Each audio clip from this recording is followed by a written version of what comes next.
laakiin nolosha miyigu si weyn ayay uga duwan tahay ta magaalada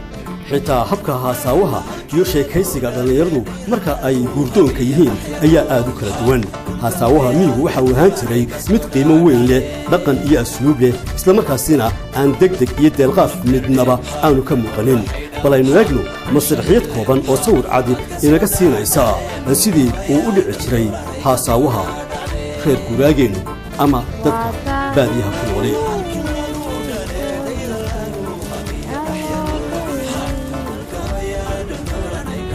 inantaa waan ku salaamay aniguna sidoo kale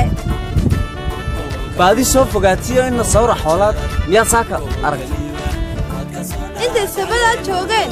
haddaad ku sagsagto soo dabaali weyday sii raadintoodani maxay saaga kuu tari dhega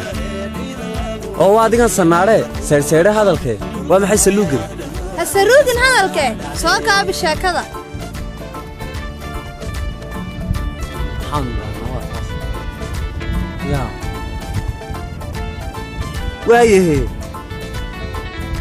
waayahe sideedaba haadee maxaad soo wadataa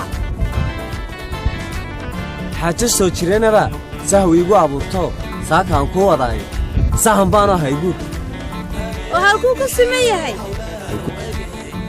dee adigu ku sugan yahoo sinaba kuma dhaafsana carre laga susumayoo sanku neefla jirin baad sacbada ka tumataaye sintaa bidixda iga dhaf salka maadu yar dhigi maya ee ka sii soco adigoo sindheerabaan dusha kaa suntadayo intaa kuu samraayey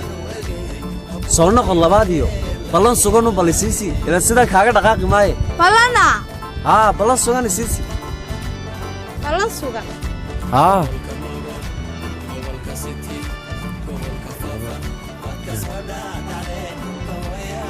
waa inoo sannadkiisa markuu roobku soo doo oo iyo xaggee ilaa yadda meesha reerkayguu guuro ood soo heshid inkastoo simanay sannad buuxaad qabatoo sii fogaysay ballankii ha yeeshee sideedaba dantu seete weeye waa inoo sidaasi dee kolay nin dani waddaan ahee si aan kugu soo helaba reerkiinna iyo halkiiduu guurtaanba dee waan ku soo heliye iminkana waan sii soconna nabadgeliyad waaye dhulka hoyaad dhuldhuulanay ka soo dhaadhacdee gobolka dolo gobolka jaran gobolka liibaan waad ka soo dhaadhacdeen dhulka hoyaad dhuldhuulanay ka soo